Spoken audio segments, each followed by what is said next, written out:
अस्सलाम वालेकुम नाज़रीन, मैं हूं वसीम अली। आप देख रहे हैं चैनल न्यूज़ पॉइंट। नाज़रीन, इमरान खान ने नवाज शरीफ के आगे घुटने टेक दिए। जी हां, इमरान खान की मैं बात कर रहा हूं कि इमरान ने नवाज शरीफ के आगे घुटने टेक दिए हैं। पाकिस्तान से एक बड़ी सियासी शख्सियत को लंदन के अंदर भेजा गया है कि इमरान खान के लिए किसी तरीके से सिफारिश की जाए कि इमरान के लिए नवाज शरीफ कहीं से थोड़ा सा रिलीफ जो वो पैदा करके दें। कौन सी बड़ी शख्सियत पाकिस्तान से लंदन के अंदर इमरान का पैगाम लेके गई है और फिर नवाज शरीफ ने इसके ऊपर किया जो है वो जवाब दिया है। और फिर मुस्लिम नून की जो अपनी क़यादत है उसके अंदर में से एक बड़े जो लीडर हैं उन्होंने इस चीज़ की तस्दीक इस खबर की भी की है। क्या तफसीलात हैं आपके सामने मुकम्मल रखते हैं, लेकिन उससे पहले मेरी आपसे होगी गुजारिश कि अगर आपने अभी तक हमारे चैनल न्यूज़ पॉइंट को सब्सक्राइब नहीं किया तो काइंडली अभी हमारे चैनल को सब्सक्राइब भी कर लीजिए और बेल आइकन को प्रेस करना मत भूलिएगा।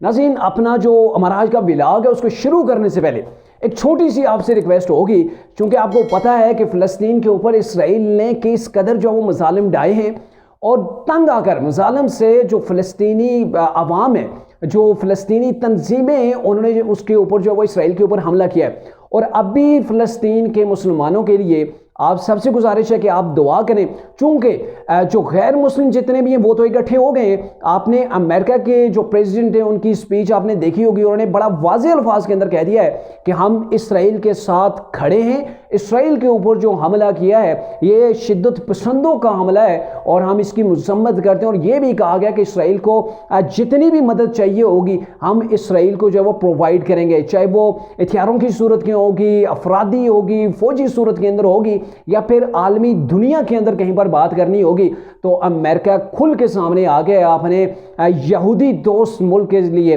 और हम बैसियत मुसलमान, हमें भी चाहिए कि हम अपने मुल्क, अपने जो मुसलमान हैं उनके लिए खड़े हो जाएं, लेकिन इनफरादी तौर पर आप और मैं कुछ नहीं कर सकते। लेकिन इतना ज़रूर कर सकते हैं कि हम अपने फ़लस्तीनी मुसलमान भाइयों के लिए जिनके ऊपर अभी जंग मुसल्लत है उनके लिए हम दुआ कर सकते हैं, अपनी दुआओं का मरकज़ उन्हें बना सकते हैं। अल्लाह के हुज़ूर उनकी फ़तह, उनकी आज़ादी और उनकी हिफाजत के लिए दुआएं कर सकते हैं। चूँकि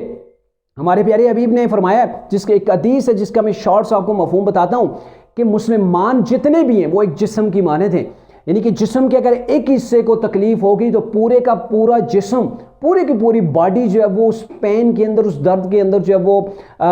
गिर जाएगी। यानी कि अगर एक उंगली इंसान की कट जाती है तो आप थोड़ी देर के अंदर देखेंगे कि अगर ज़्यादा दर्द है तो पूरा जिस्म को बुखार भी हो जाता है, यानी कि पूरे जिस्म के अंदर वो दर्द फील होता है। जितना दर्द उंगली के अंदर होगा, जिसके अंदर कांटा चुभा है या आपको कट लगा है, आपके दिमाग भी वो दर्द जो है वो महसूस कर रहा होगा। और पूरी उम्मत और जितने भी मुसलमान हैं, जितने भी दुनिया के अंदर मुसलमान हैं, हमारे प्यारे हबीब ने उनको एक जिस्म की मानद करार दिया है। और आज अगर फ़लस्तीन के मुसलमानों के ऊपर मुश्किल है, वो अपने हक़ के लिए लड़ रहे हैं, इस्लाम के लिए लड़ रहे हैं और कुफ्र से उनका मुकाबला है, तो हम अगर कुछ नहीं कर सकते तो कम से कम अपनी हर नमाज के बाद उनके लिए स्पेशल दुआ कर सकते हैं।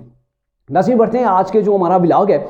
आपने देखा कि पिछले कुछ दिनों से, यानी कि पिछले 2-3 जो हफ्ते गुजरे, इसके अंदर तरीके इंसाफ की स्ट्रैटेजी बिल्कुल बदल गई है। स्ट्रैटेजी इन्होंने 3 हिस्सों के ऊपर जो है वो डिवाइड कर दिया। पहला हिस्सा इनका ये आ गया है कि अब तरीके इंसाफ के वीडियो भी आ गए, वीडियोस आना शुरू हो गई। चाहे इनके जो फरार थे, जो इनके जो अभी इदारों की पहुंच के अंदर लोग नहीं आए थे, जो भागे हुए थे, छुपे हुए थे, उनकी स्टेटमेंट सामने आना शुरू हो गई हैं। भाई कोई कुरान उठा के बात कर रहा है, कोई हल्फों ये बातें कर रहा है कि इमरान खान 9 मई के वाक़यात के पीछे नहीं था। यानी कि एक स्ट्रेटजी के तहत सब के जो बयानात हैं बिल्कुल सेम है, एक ही रास्ते के अंदर जो है वो चलते हुए नज़र आ रहे हैं और एक ही डायरेक्शन के अंदर बहते हुए उनके बयानात नज़र आ रहे हैं कि इमरान कसूरवार नहीं है। 9 मई का जो वाक़या हुआ उनके मुताबिक ये बाई चांस हो गया, या हमने किया ही नहीं है, इसका हमारा सिरे से ताल्लुक ही नहीं है, ये कोई और थे। एक तो ये उनकी स्ट्रेटजी आ गई है। और दूसरी स्ट्रेटजी इनकी ये आ गई है कि मेडिकल ग्राउंड्स के ऊपर इमरान को रिलीफ दिलाया जाए। मेडिकल ग्राउंड्स के ऊपर तरीके इंसाफ अब खेलना शुरू हो गई है। और जो तीसरी जो इनकी स्ट्रेटजी है, वो जो मैं अभी आपको आज के व्लॉग के अंदर बताने चला हूँ, वो ये है कि अब नवाज शरीफ से मदद मांग ली है। वो कप्तान जो कभी किसी से हाथ मिलाना गवारा नहीं करता था,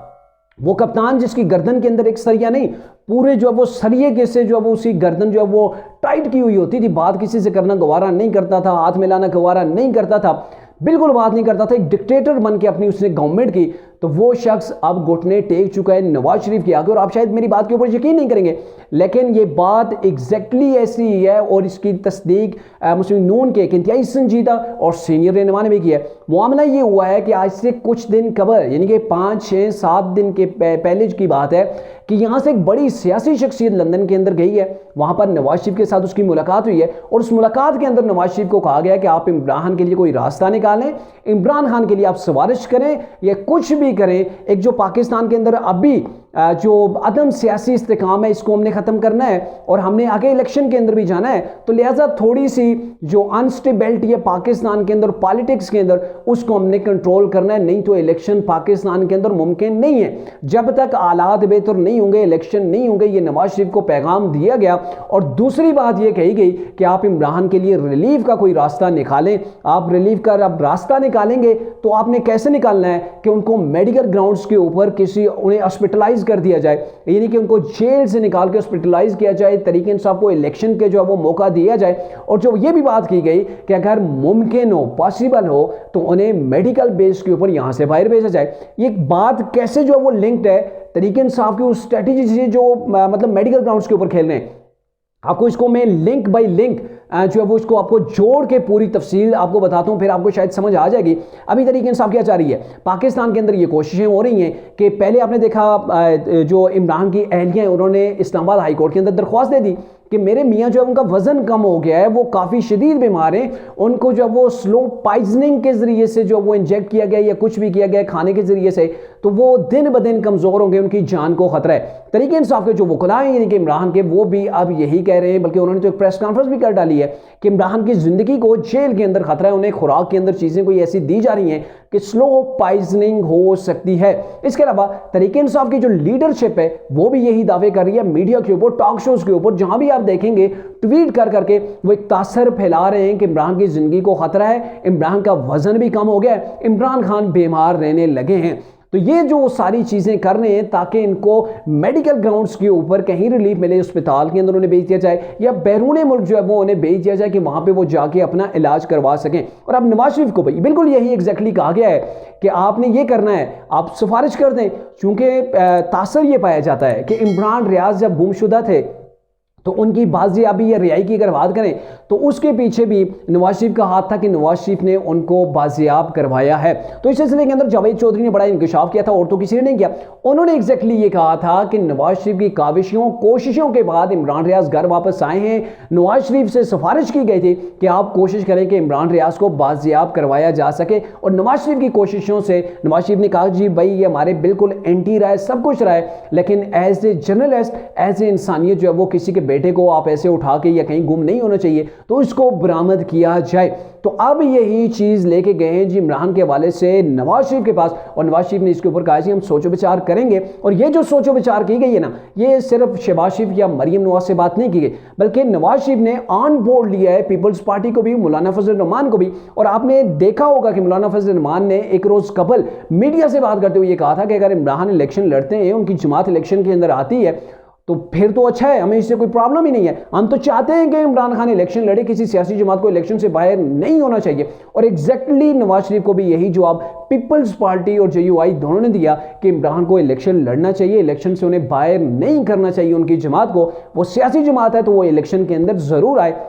लेकिन नवाज शरीफ ने एक चीज के ऊपर हाथ खड़े कर दी, उन्होंने कहा जी 9 मई का जो वाकया हुआ है ना, इसके ऊपर कोई कंप्रोमाइज नहीं है। 9 मई के वाकये को मन जैसे आईनो कानून कहता है उसके मुताबिक उन्हें सजाएं होनी चाहिए। तो नवाज शरीफ ने फिलहाल हाथ खड़े कर दिए, उन्हें कहा जी इसके ऊपर मैं कुछ नहीं कर सकता, ना तो सिफारिश कर सकता हूं और ना ही कोई ऐसा इकदाम उठाऊंगा। तो ये नवाज शरीफ की जानिब से उन्हें मैसेज आया। अब कौन सी बड़ी शख्सियत थी जो उनके पास गई, नवाज शरीफ के पास जाके उन्हें सिफारिश की? तो आप चेक करें कि पिछले एक हफ्ते के अंदर कौन सी शख्सियत पाकिस्तान से लंदन के अंदर गई, नवाज शरीफ से मुलाकात की, तो उसके ऊपर एक ही शख्सियत सामने आती है जो कि शाहिद खाकान अब्बासी हैं, जो ex prime minister of Pakistan और मुस्लिम लीग नून के रहनुमा भी हैं। अब चूंकि वो तो अपनी नई पार्टी बना रहे हैं, नई पार्टी के लिए जाके मियां साहब से उन्होंने तो परमिशन नहीं लेनी थी। तो अब ये कहा जा रहा है कि तरीके इंसाफ ने उनसे मिलकर, उनसे मुलाकात करके, चाहे बुशरा बीबी के जरिए हो, अलीमा खान के जरिए हो या किसी और सोर्स के जरिए से हो, तो उनसे जाके सिफारिश करवाई है नवाज शरीफ से। और इसकी बाकायदा तस्दीक मुस्लिम लीग नून के एक सीनियर रहनुमा है, वजीर मनसूबाबंदी भी रह चुके हैं, एक्स जो है वो वज़ीर दाखिला पाकिस्तान भी रह चुके हैं एहसन इकबाल साहब, उन्होंने अपने एक बयान के अंदर ये कहा है कि नवाज शरीफ के साथ इमरान की जानब से, तहरीक इंसाफ की जानब से एक से ज़ायद लोगों को भेजा गया बतौर सिफारिश कि जो अभी सिनेरियो डेवलप हो चुका है इसके ऊपर आप ही कुछ रहम करें, आप ही कुछ ऐसे मामलात करें कि अभी इमरान को थोड़ा बहुत जो है वो रिलीफ मिल जाए। तो अभी आप कह सकते हैं कि वो इमरान खान जो अकड़ के चलता था, फिर हम जिसके अंदर आ रही थी, जो किसी से हाथ मिलाना गवारा नहीं करता था, अपने सबसे बड़े हरीफ के आगे उसने घुटने टेक कर दिए। अब डट के कप्तान नहीं खड़ा है और ये कहा गया है कि आप हमारे लिए कुछ रिलीफ जो वो पैदा करें या पैदा करने की कोशिश करें। तो अब तहरीक इंसाफ इन्हीं चीज़ों के ऊपर खेल रही है। आप देखिएगा कि आने वाले दिनों के अंदर इस चीज़ को ज़्यादा मेडिकल ग्राउंड के ऊपर जो वो खेला जाएगा, क्योंकि नवाज शरीफ जब पाकिस्तान से बाहर गए थे तो उनको भी मेडिकल ग्राउंड्स के ऊपर बाहर भेजा गया था। और तहरीक इंसाफ की भी अब स्ट्रेटजी वही है, मेरे ख्याल में उन्हें वकला ने बताया होगा या फिर सीनियर सियासतदानों ने, कि आप इस चीज़ के ऊपर आपको रिलीफ मिल सकता है, आप हॉस्पिटलाइज भी हो सकते हैं, बैरून मुल्क जो है वो आपको इलाज के लिए भी भेजा जा सकता है, वगरना आपने जेल के अंदर ही रहना है। तो अब एक स्ट्रेटजी ये, और दूसरी जो वीडियो पैगामात आ रहे हैं, बयानात जारी किए जा रहे हैं तहरीक इंसाफ के फीमेल है मेल है सबकी जानब से, कि जो है इमरान खान है वो गिल्टी नहीं है, उसने गुनाह नहीं किया है, 9 मई का वाकया खुद से हो गया है, जैसे इन्हें पता ही कुछ ना हो, जैसे इदारे भी सोए रहे हों, इनके बयान एक देने से जो वो इदारे भी मान जाएंगे।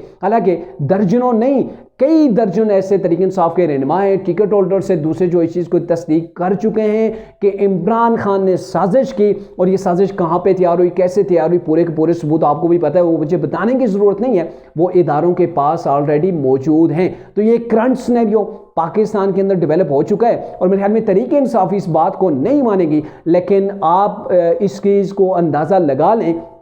कि ये जो सियासत होती है ना, इसके अंदर कोई इसका हरफ आखिर नहीं होता है। तो इसके पीछे यहाँ पे देखें वो इमरान खान क्या कहता होता था, जब 25 मई को वो आए थे इस्लामाबाद के ऊपर चढ़ाई करने, तो वो उस 25 तारीख को एक तो इनका पूरे का पूरा वो था कि वो कंटेनर के ऊपर बैठे हुए थे, दूसरी जानब तहरीक इंसाफ की अपनी क़ियादत जिसके 3-4 सीनियर लोग मौजूद थे, वो बैकडोर चैनल के जरिए से गवर्नमेंट के साथ उस वक्त भी मुज़ाकरात कर रहे थे। सियासी जमातें अपने रास्ते बंद नहीं करती हैं, उनके दिखाने के दांत और खाने के दांत हाथी की तरह के और होते हैं, और ये होता है कि पब्लिक परसेप्शन जो होता है वो कुछ अलग होता है, और बैकडोर चैनल्स के जरिए से आप जिसके जितने मर्जी है एंटी हो, उससे भी आपकी बात चल रही होती है, डील चल रही होती है, आपके राब्ते जो है वो उसी तरीके से जारी रहते हैं।